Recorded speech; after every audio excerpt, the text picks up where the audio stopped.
Hey guys, tonight we head straight into the scorched breath of the Sahel, where wind rattles through dry acacia trees and camel hooves punch rhythmically through red sand.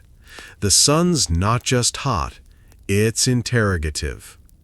Dust rises in waves, and every grain feels like it's trying to ask about your hydration plan. Ahead of you, packed in neat stacks and loaded with ceremonial grunting, are rectangular slabs of something that glitters in the light like fossilized pride. Salt. Yes, tonight we're joining a 12th century Malian caravan preparing for a month-long desert trek. And it all begins with salt. Not seasoning, not tableside garnish, but literal currency and culinary backbone. It's stacked like bricks, wrapped in palm fiber netting, bound with rope kissed by previous sunrises. You're told to carry 2. You nod like your back agrees. You probably won't survive this with just a granola bar and optimism. Salt is wealth here, and survival. It will flavor the millet, trade for figs, keep your sweat in line, and maybe buy you forgiveness in Timbuktu. So, before you get comfortable, take a moment to like the video and subscribe, but only if you genuinely enjoy what I do here. Drop your location and local time in the comments. I always love seeing where and when you're tuning in.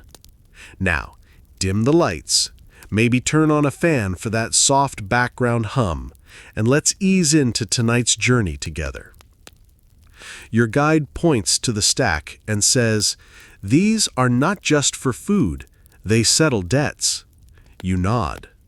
The slabs are heavy, brittle at the edges, and smell faintly of mineral resolve. A man pats one and mutters, "She bought me 3 horses last season." You believe him. Salt is practically a resume. Fringe fact: the city of Tagaza, deep in the Saharan expanse, once exported only salt. No vegetation, no markets, just extraction and distribution. Caravans would cross hundreds of kilometers just to retrieve this glistening stuff.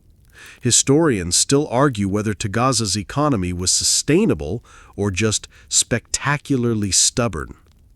You wrap your slabs in goat hide and load them onto the camel, whose expression suggests that labor reform is overdue. The animals grunt. Someone sneezes and says, "Salt in the air again." It is. It always is.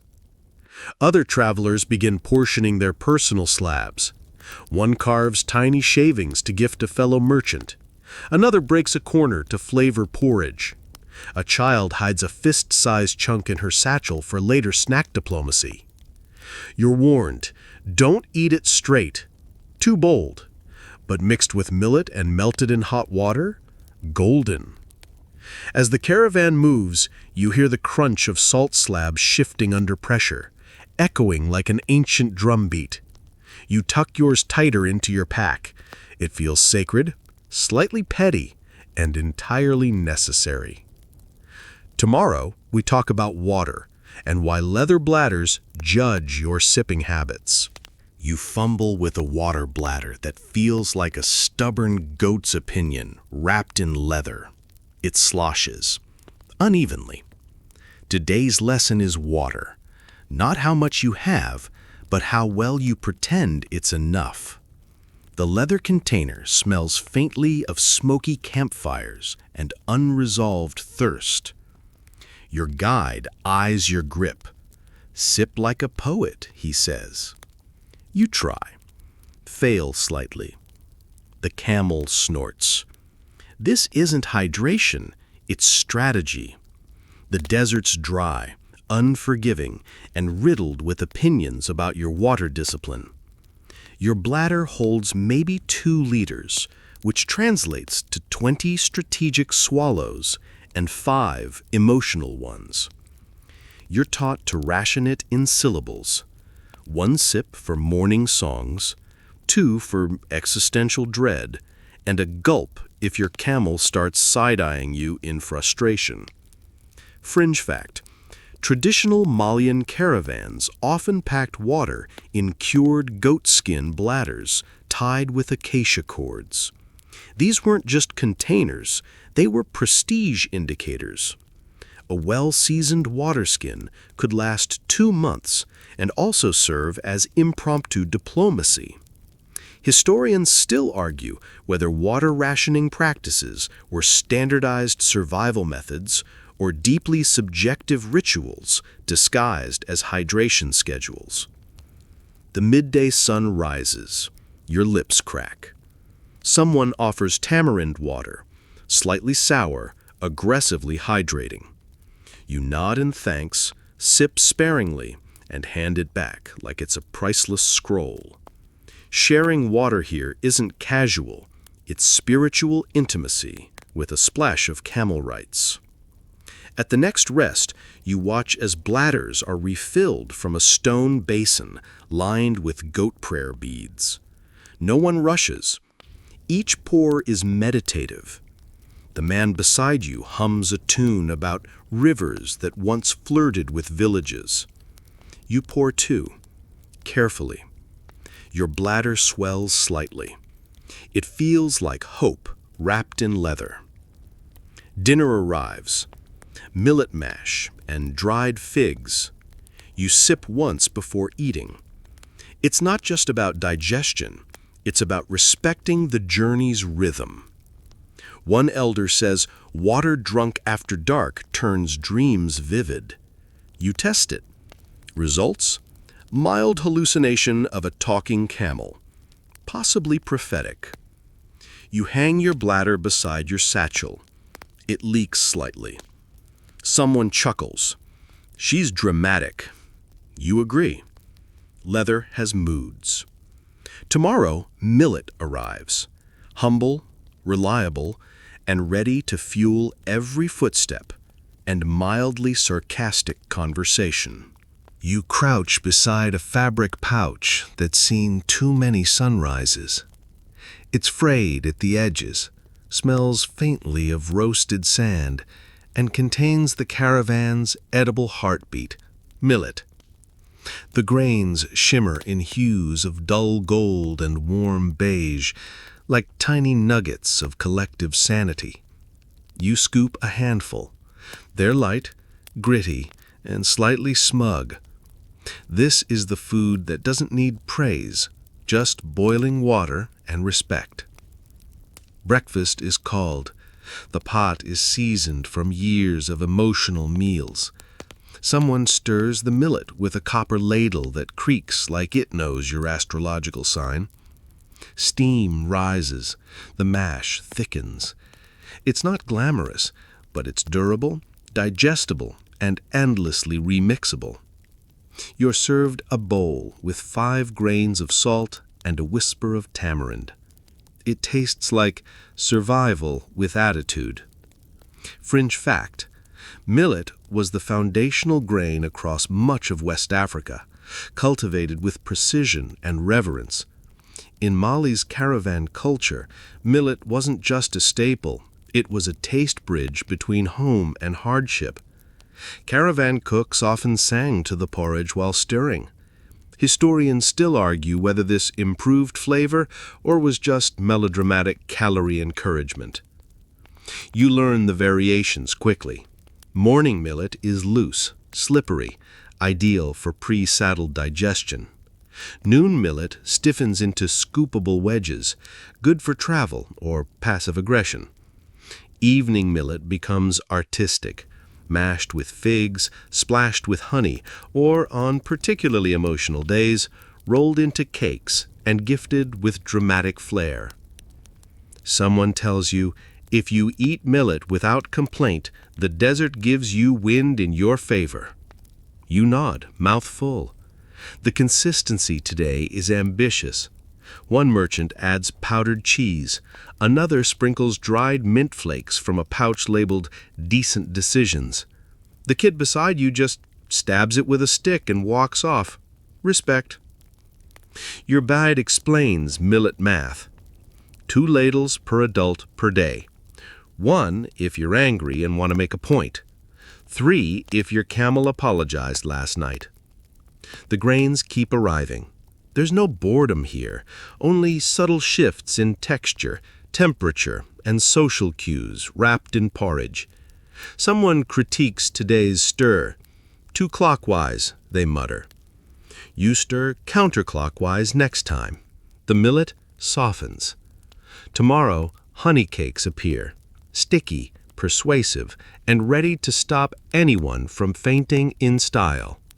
You wake to the scent of sugar and quiet ambition. Today's highlight: honey cakes, the caravan's morale boosters, portable sweet fixes, and emergency fainting prevention. You're handed one wrapped in fig leaf and humility. It's dense, golden, and slightly irregular. You bite.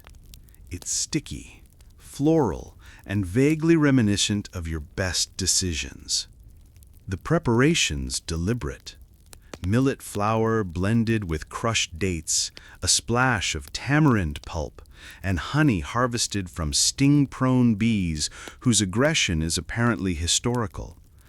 The batter is mixed in a copper bowl whispered over by 3 merchants. They debate spice ratios while eyeing the camels like judges. Fringe fact: Malian caravans often packed variations of honey cakes called kanta, dense, sugar-rich morsels designed to offer both caloric endurance and spiritual pep. Some texts suggest they were offered before long treks as edible blessings. Historians still argue whether their ritual use was devotional practice or practical glucose diplomacy. You help stir. The batter thickens like gossip. Someone adds dried hibiscus. Another tosses in powdered orange peel. You lean in and whisper, "More ginger?" The cook nods, without making eye contact, a subtle show of respect. Cakes are formed by hand, patted into shape like mood declarations. Each one gets baked on a thin slate balanced over ember nests. The smell rises slowly, floral, earthy, and faintly seductive. A child fans the air toward the camels. For movement motivation, she explains. You nod. The animals blink twice, possibly inspired. When cooled, the cakes harden just enough to survive pouch storage, but melt slightly in hot hands. You pack 6. The host insists on 7. 1 for grief, she says. You tuck the extra in your satchel, next to a scrap of dried fig and that overly ambitious salt shaving. You learn the cake etiquette. 1 per day, 2 on emotionally turbulent evenings, and 3 if trade negotiations involve flattery. Never eat during camel complaints. That's a recipe for tension. Later, someone collapses under a saddle strap. Immediate diagnosis? Emotional heat. Solution? Honey cake. Delivered ceremoniously, eaten slowly, crisis averted. As the day ends, your batch softens in the sun. You nibble one while watching shadows stretch across the dunes like whispers of effort. Tomorrow, spices arrive, in tiny pouches with tales, heat, and existential flavor drama. You shuffle through loose folds of leather satchels until your fingers brush against something aromatic, crumbly, and slightly threatening. Tiny pouches emerge, dark, cinched tight, full of attitude and ambition. Today's cargo is spices. You smell dried ginger first, then a hit of black pepper, and something that bites back, likely dried bird's-eye chili stuffed in bark for drama. Spices here aren't mere flavor tools. They're mood management. You learn quickly: pepper for pride, ginger for foot blisters, and cinnamon when someone needs to be subtly seduced into trade negotiations. The host hands you one pouch marked with 3 dots. "This is for enemies," she says. You nod and tuck deep in your bag. Fringe fact: Spices traveled across desert routes in tiny quantities, often wrapped in waxed cloth or stored in clay vials sealed with resin. The West African spice trade linked caravans to Mediterranean markets via Timbuktu and Tagaza. Historians still argue whether spice usage in caravans reflected culinary necessity or psychological warfare disguised as seasoning. Your first cooking shift includes spice duty. A clay pot bubbles with millet and powdered cheese. You're told to pepper it like politics, balanced, teasing, mildly provocative. You add a pinch. Steam recoils dramatically. The cook nods. Respect. Midday snack arrives, dried meat folded with fennel seeds and emotional backstory. You chew slowly. It's salty, fragrant, and prompts mild existential reflection. The merchant beside you mutters, "Needs ginger." You offer your pouch.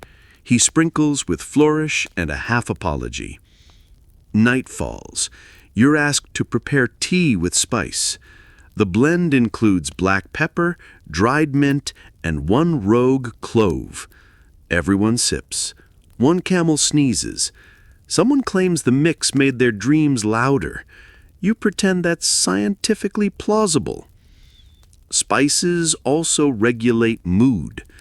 A merchant has a pouch labeled, "Last time I was reasonable." Inside, dried lemongrass and 3 tiers worth of anise. He offers you a sniff. You feel wiser.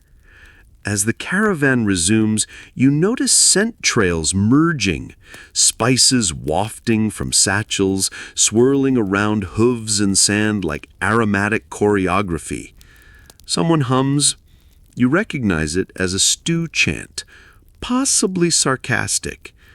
Tomorrow, tea leaves arrive, dry, curled, and ready to fuel hydration and low-grade gossip. You untie a cloth bundle tucked under a merchant's saddle. It smells faintly of dried herbs, old conversations, and a misplaced compliment. Inside, curled like shy secrets, are tea leaves, fuzzy, dark, delicate.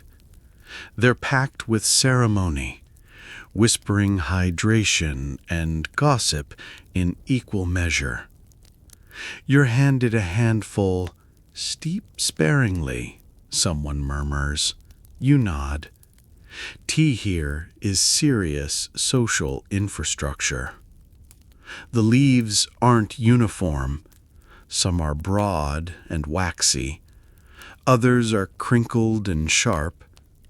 You're told the mix includes desert mint, wild hibiscus, dried baobab pulp, and one experimental sprig nicknamed the camel negotiator. You blink. The merchant doesn't elaborate. A pot is placed on the fire, slender, copper, lightly scorched from yesterday's onion incident. You add water from your slightly moody bladder and sprinkle in the leaves. Steam curls. It smells like possibility. Fringe fact: Malian caravans prized herbal teas for both hydration and diplomacy. Recipes varied wildly, often passed orally and tweaked based on geography or emotional mood. Hibiscus blends were popular along the Niger Bend, while desert mint featured prominently in northern routes. Historians still argue whether certain tea formulas acted as medicinal staples or flavorful distractions from dehydration panic. You ladle cups to nearby travelers. No one rushes. Sipping is paced, intentional, like good storytelling.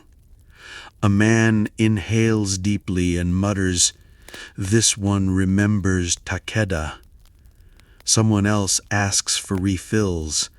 Someone else just sighs politely. Tea etiquette is strict. No slurping. No leaf chewing unless you're trying to get married. Gossip flows gently. One tale involves a merchant, 3 camels, and a mysterious scroll delivered only after a 5th cup. You nod. That sounds plausible. As the sun leans into late afternoon, tea transforms from beverage to bonding spell.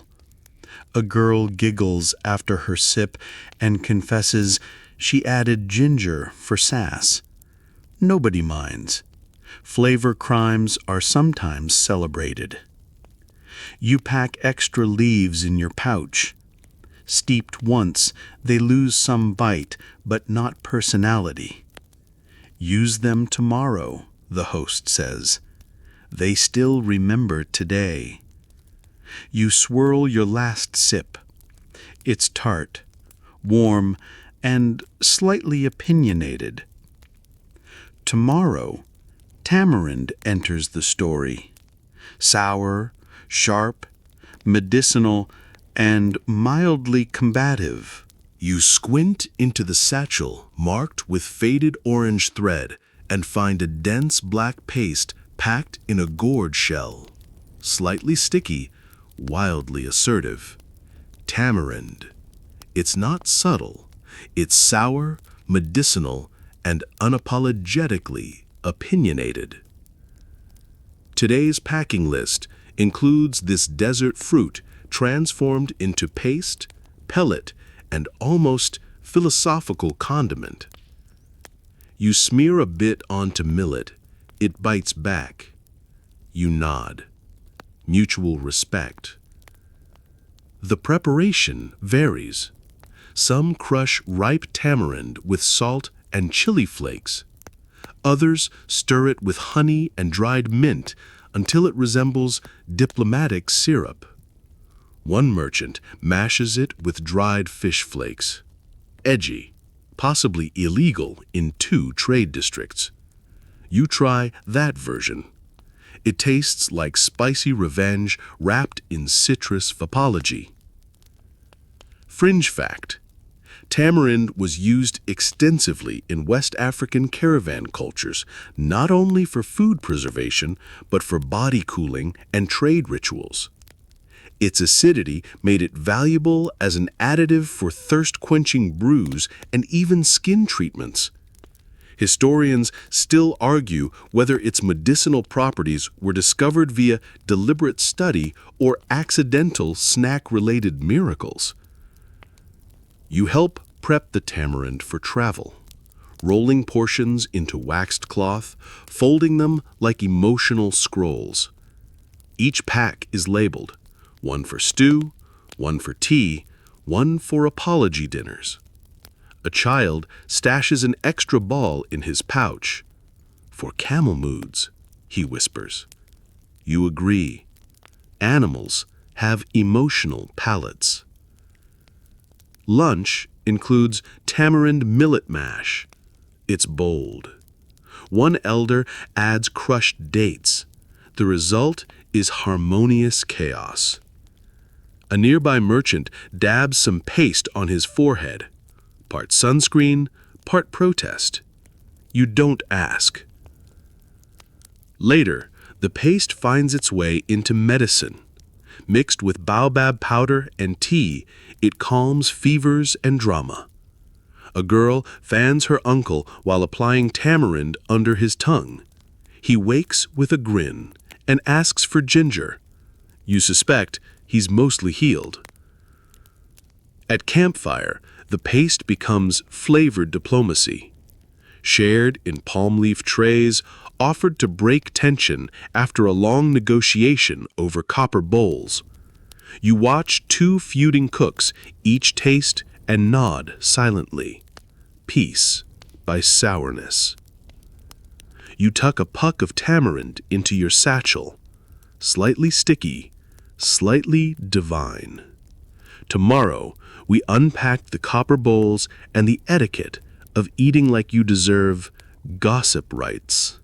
You crouch beside a stack of cloth parcels, tied with faded blue thread and smelling faintly of roasted millet and passive hierarchy. Today's subject, copper bowls. Shallow, glinting, mildly dented. They're not just for eating. They regulate respect. You're handed one. It's warm, slightly oval, and has a story etched into its rim.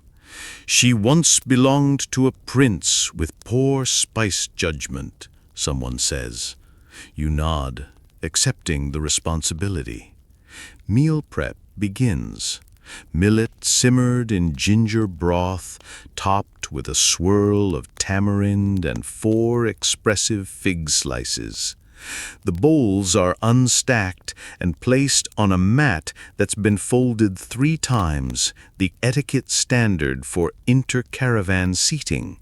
You learn quickly. No spoon jostling, no licking the ladle, and never put your bowl on your foot unless you're inviting an argument. Fringe fact: bowls in Malian caravans often doubled as social symbols. A larger bowl implied generosity or seniority. Some caravans used specific patterns to denote clan affiliations. Borrowing a bowl without permission was grounds for mockery and mild spiritual concern. Historians still argue whether bowl etiquette reflected genuine rank or just creative ways to manage group meal logistics. Your bowl is filled. A child sprinkles crushed mint. Someone taps the rim twice, a pre-supper affirmation ritual. You mimic. The cook watches. You're approved. Eating begins in silence. Spoons glide gently. Chewing is decorous. A merchant accidentally slurps. Everyone pauses. He blushes.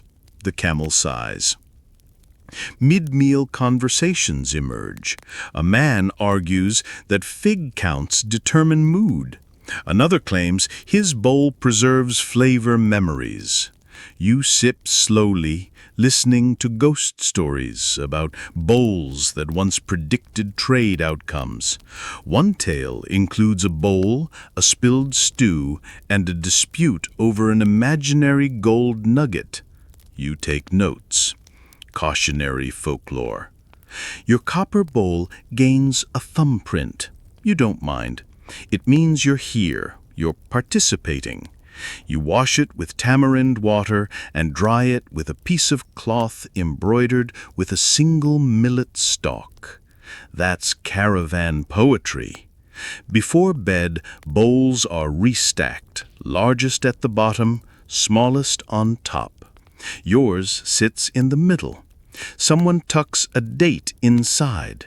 For breakfast spirit, they whisper. You smile. Tomorrow, the dried fruit arrives. Dates, figs, and snack politics laced with trade drama. You kneel beside a woven tray covered in cloth pouches that seem casually indifferent to the concept of moderation. Today's cargo glints in syrupy shades of brown and amber. Dried fruit, dates, figs, apricots, and one mysterious orb called the remorse raisin. You're handed a pouch. It's soft, slightly sticky, and smells like sugar with a diploma. You peek inside. 7 dates, 4 figs, 0 explanations. This part of the caravan inventory straddles indulgence and practicality. Dried fruits resist spoilage, retain sweetness, and offer instant pep after a long stretch of camel sarcasm. But they're also rationed like political favors. Too many eaten too soon, and you risk snack bankruptcy before Timbuktu. Fringe fact: West African caravans favored dates for their fiber, sugars, and, oddly, social chemistry. Dates were often gifted as subtle peace offerings or paired with bitter tea to demonstrate culinary tolerance. Some fig varieties carried symbolic meanings in contracts, their number indicating sincerity. Historians still argue whether fruit symbolism shaped actual negotiations or was a byproduct of dramatic merchant traditions. You observe the distribution rituals. The host unties her pouch with theatrical caution. She places one date each on everyone's copper bowl, then hums a trade chant. A child attempts to steal a second fig. The elder intervenes. The thief is assigned storytelling duties for the evening. A mild punishment that also includes mango commentary. Each fruit has a role. Dates for endurance, figs for digestive diplomacy. Apricots, if present, signal extra provisioning or hopeful overpacking. One man sniffs his fig and says, "Still bitter, good, honest." You nod in solidarity. You learn snacking etiquette. Never chew a fig during negotiations, never insult a date's texture in front of the cook, and never let your camel see you nibble apricots. It apparently triggers saddle-based resentment. Later, you help pack the remaining fruits. Each pouch is tied with cord dyed in hibiscus ink. The largest pouch goes to the caravan's spice handler. He negotiates best when well sugared, someone says. You tuck a fig inside your copper bowl and pretend not to care. It's for tomorrow's emotional moment. Tomorrow we unwrap powdered cheese, crumbly, chalky, wise beyond its milk. You squint against the desert glare and cradle a small parcel wrapped in cloth dyed pale yellow by marigold petals and speculation. Inside lies powdered cheese, crumbly, chalky, and surprisingly persuasive. It's not quite what you expect. The scent is tangy, the texture slightly gritty, and the color reminiscent of determined sandstone. You pinch a bit, it sticks to your finger like opinionated dust. Someone offers flatbread. You smear. The result? Salty enlightenment. Powdered cheese might not boast the prestige of salt or the sass of tamarind, but it travels well, hides in pouches, and refuses to spoil even when the camel glares. Yours comes mixed with crushed caraway seeds and a hint of dried mint. Desert herb remix, the cook calls it. You believe her. It tastes like culinary resilience. Fringe fact: Mali's medieval caravans used preserved dairy, especially powdered cheese known in some dialects as taku, as a crucial source of protein and fat. It was often sun-dried until brittle, then ground and blended with spices. Some accounts say it helped ward off stomach complaints during long treks. Historians still argue whether this cheese was primarily nutritional or flavored placebo designed to combat culinary boredom. You learn preparation rituals. Cheese isn't just added, it's invited. A spoonful in millet signals confidence. A sprinkle over figs encourages candor.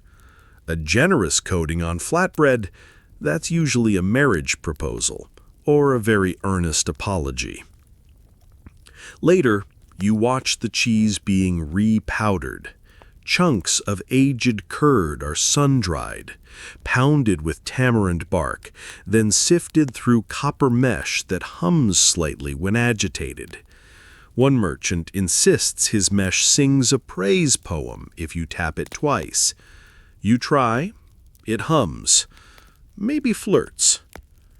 Someone stores their powder in a clay jar sealed with beeswax and optimism. You do the same, adding a pinch of cumin for personality. The jar's lid is carved with 3 circles, a symbol meaning balanced flavor and mid-tier friendship. You nod. You aspire. Even the camels get a taste. Powder mixed with grain mash as a treat after stubborn saddle days. One camel spits, another smirks. Feedback noted. At dinner, you fold the cheese into a layered dish of roasted millet, ginger paste, and fig slices. The result is dense, spicy, and vaguely poetic. An elder tastes, pauses, then says, "This recalls a journey I haven't had yet." You beam. Success. Your jar rattles gently as the caravan shifts. The powder inside whispers, probably pride.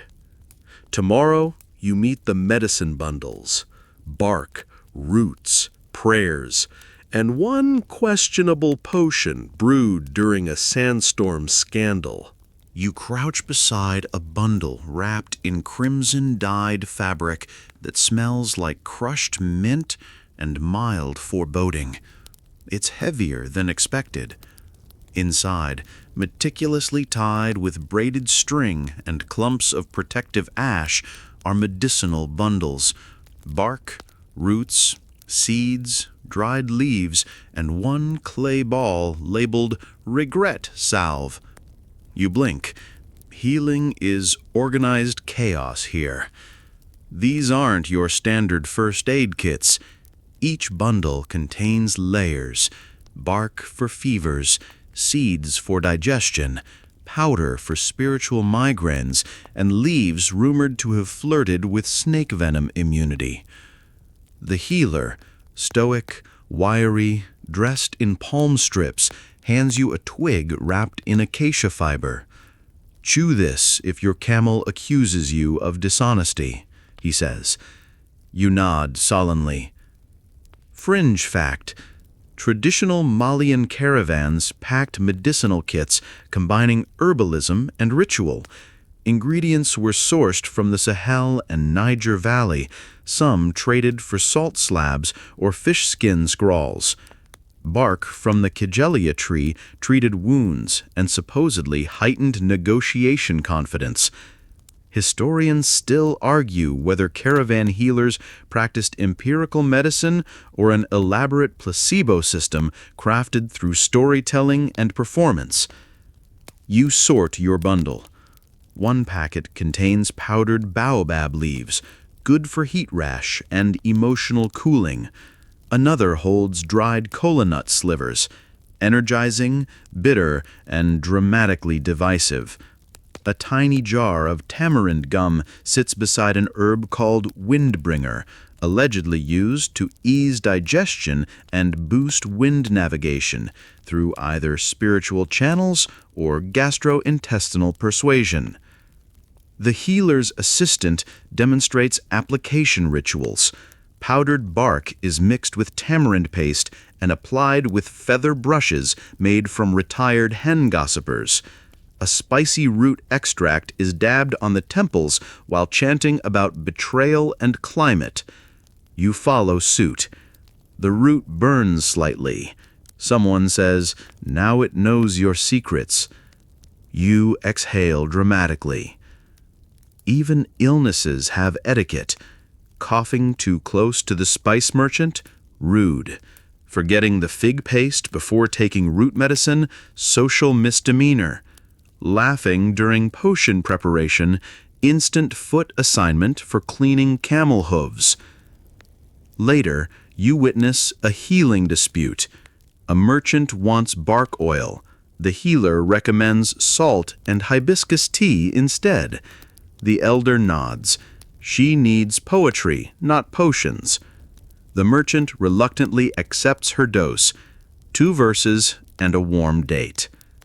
At sundown, someone mumbles about a potion brewed in a sandstorm scandal.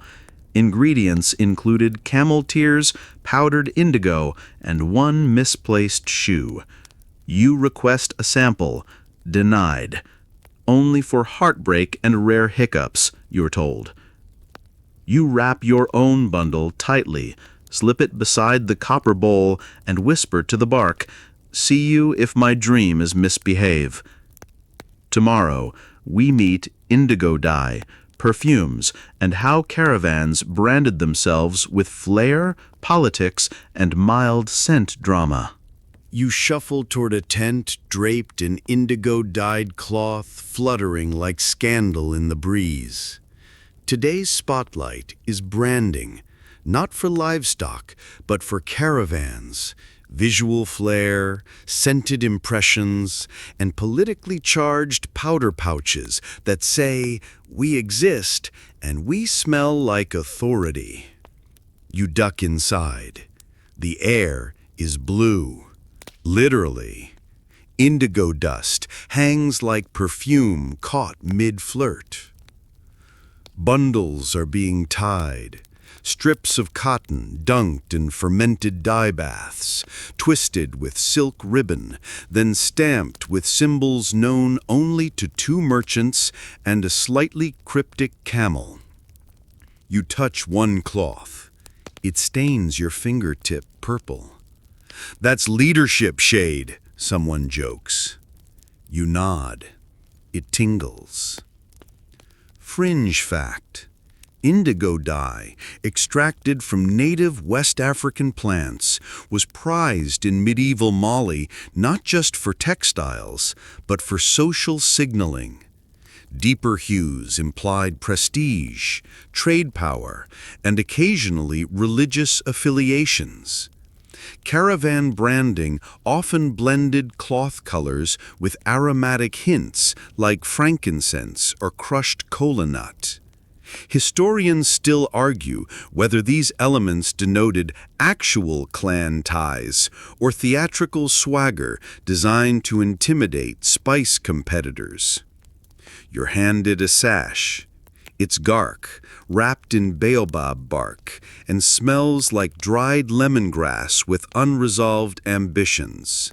You're told to wear it over your shoulder, not tied, not loose, but present. One merchant threads a scent bead into his headdress, mutters a trade blessing, and drifts past you, trailing sandalwood and consequence. Perfume prep begins. Oils infused with rose, tamarind, and one ingredient labeled emotional cinnamon. These are dabbed on wrists, under scarf folds, and sometimes onto camel ears for diplomatic fragrance diffusion. You mix your own blend, slightly heavy on hibiscus. Someone compliments your negotiation bouquet. You smile with modest pride. The caravan arranges itself. Those with indigo sashes in front, those in neutral cloth at the center. One merchant draped entirely in teal claims no allegiance, and everyone silently agrees that's suspicious. The guide adjusts her sash and announces departure. The group smells expensive. Later, branding becomes conversational. A stranger greets you and taps your indigo knot twice. You respond with a palm flick and subtle scent bow. The stranger nods. Message received. Respect, nonviolent trade, decent cheese. Even fire gets branded. Clay pots are marked with blue dye rings. Cooking ladles tied with perfumed thread. Identity clings to smoke. At sunset, your sash glows faintly. Dust rises. A child fans you with cinnamon bark. Your aura is formal, she declares. You thank her. Tomorrow, you pack scrolls, papers of trade, promise, and one genealogy that may include mythical cousins.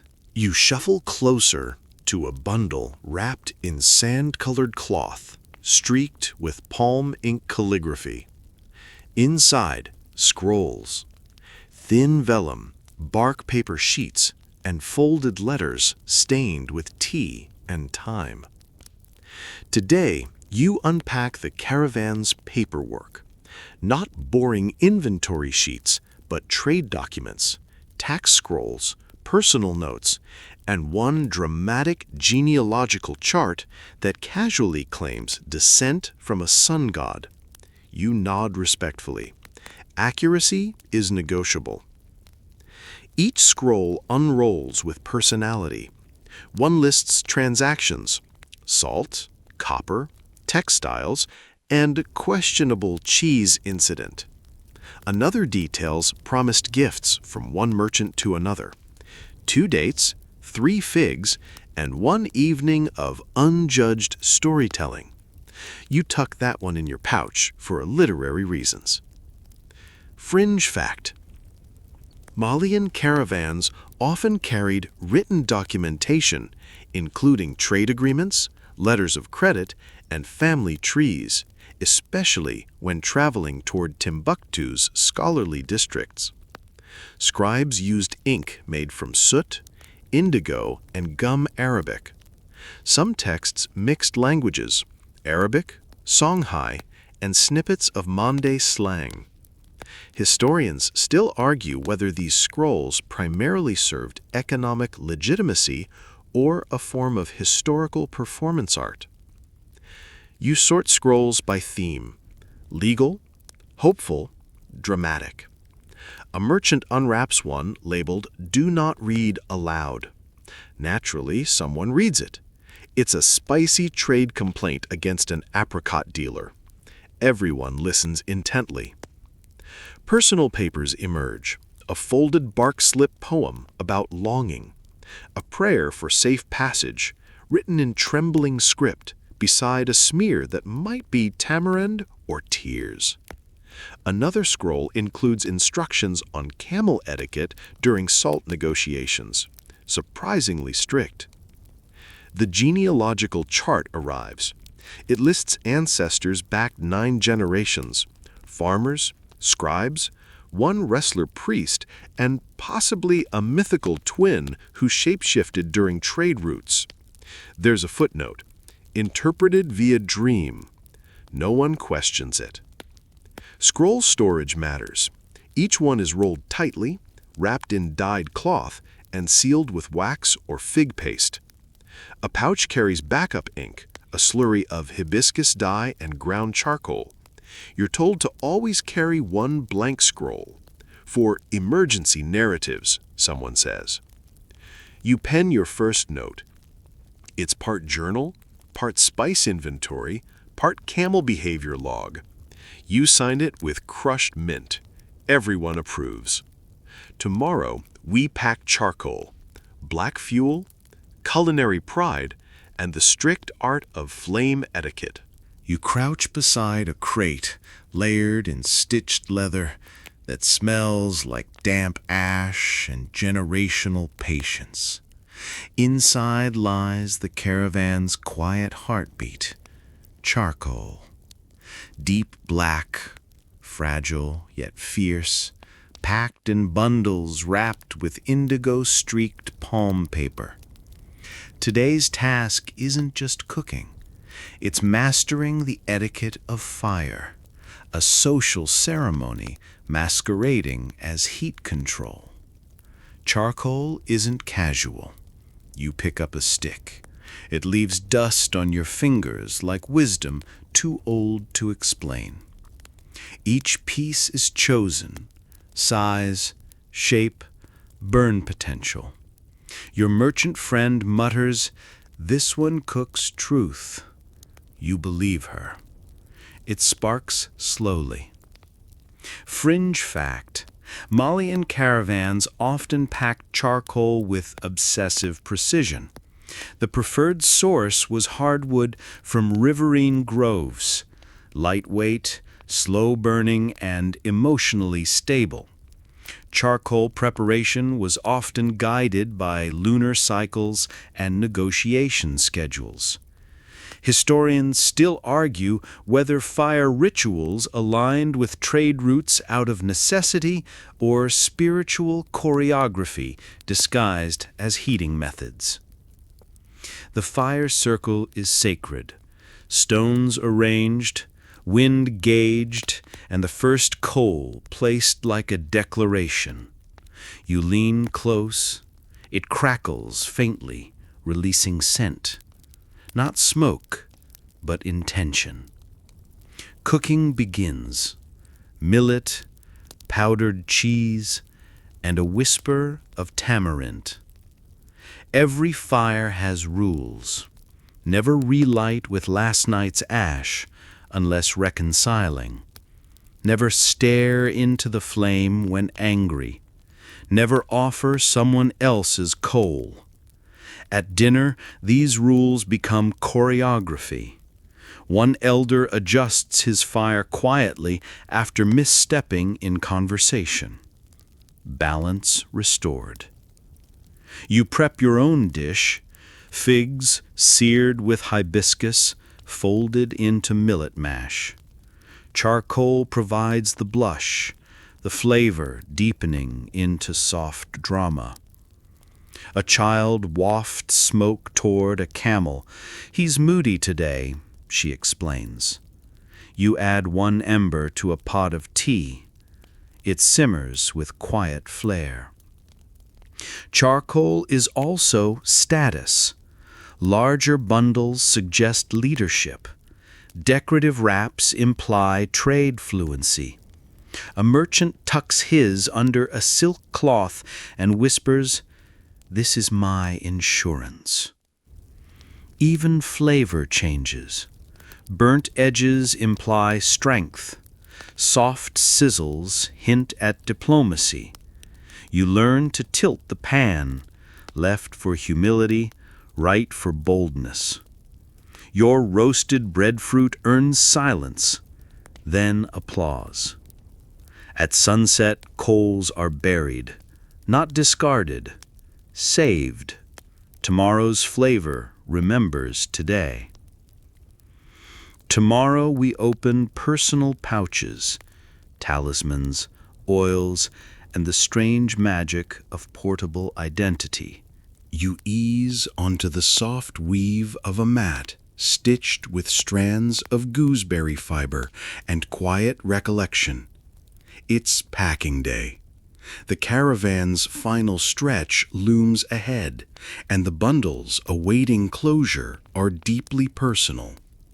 Today, you delve into the intimate, the pouches that carry identity, talismans, oils, love letters folded into gilt, and one tiny vessel labeled Emergency Attitude.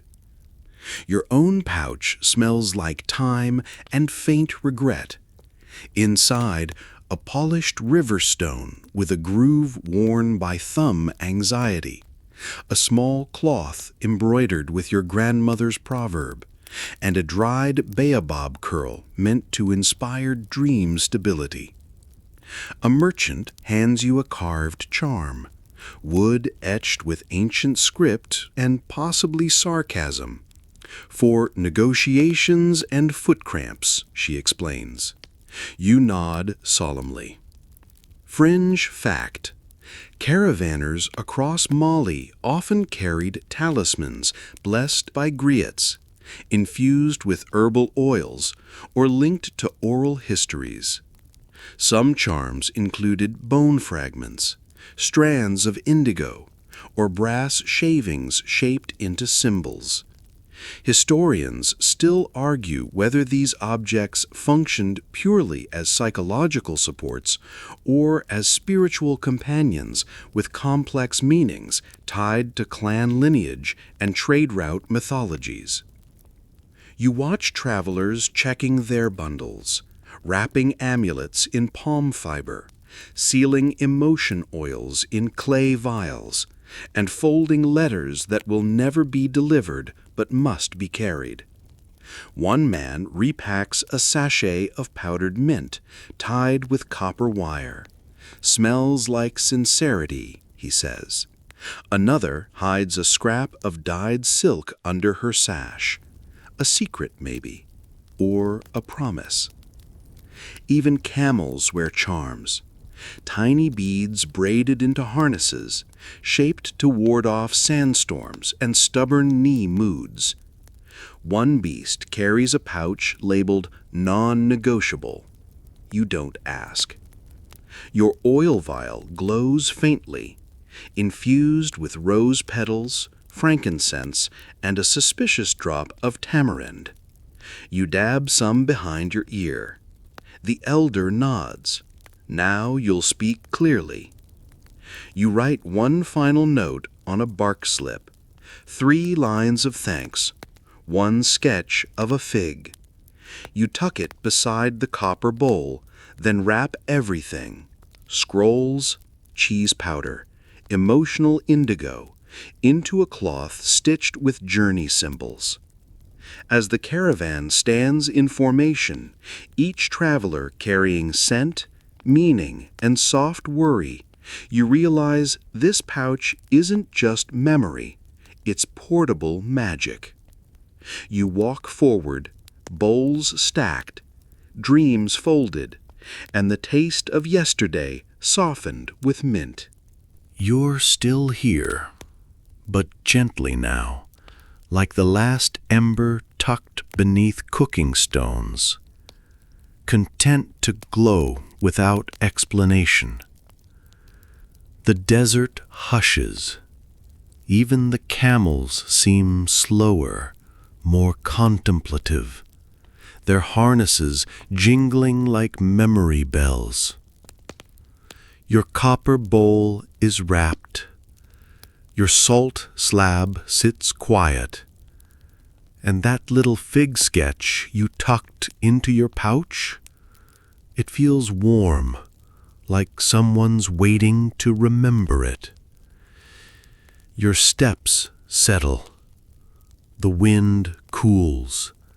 That scent of powdered cheese and hibiscus tea lingers like a whisper from someone you once promised to listen to more often. You've packed more than food this past hour. You've packed resolve, routine, and those invisible stories braided into millet dough and tamarind paste. Tonight, let your shoulders relax. Let the tea steep slowly.